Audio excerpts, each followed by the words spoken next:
This is the message from Ukraine's state energy company. If the whole world wants to avoid spreading this war, if they want to avoid expansion of Putin's empire that threatens, again, people all over the world, it should make this very clear choice to get rid of this dependency on Russian gas and oil. We know Russia's economic might in part rests on fossil fuels. It's the world's biggest exporter of natural gas and the second biggest exporter of crude oil. That's worth over $160 billion a year. And this is one of Russia's biggest income streams. As the Harvard economist Jason Furman puts it, Russia is incredibly unimportant in the global economy except for oil and gas. It's basically a big gas station.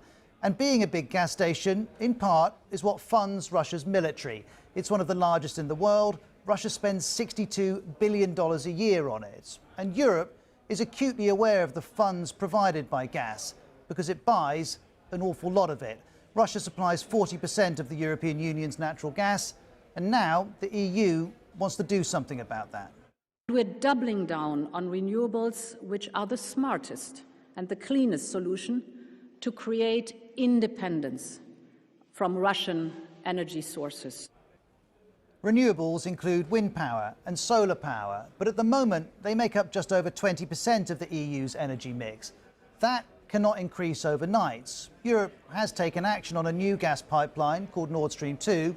It reaches from Russia all across Europe. It's not been switched on, and now that process has been paused, as Germany and America have made clear.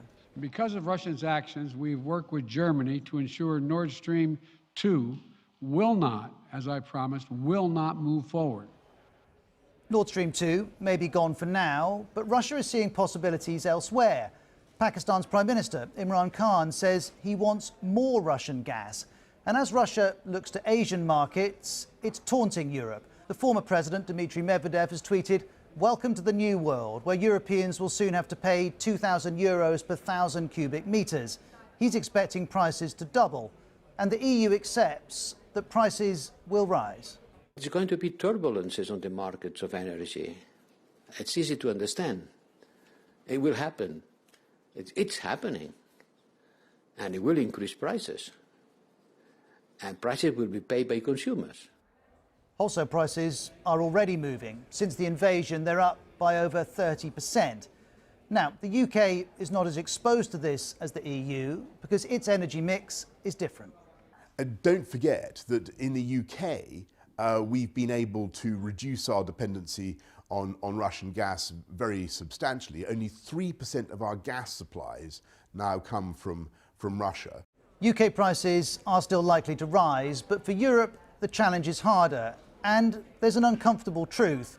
When Russia annexed Crimea from Ukraine in 2014, it was widely condemned. Sanctions were introduced, but the EU kept buying vast amounts of Russian gas.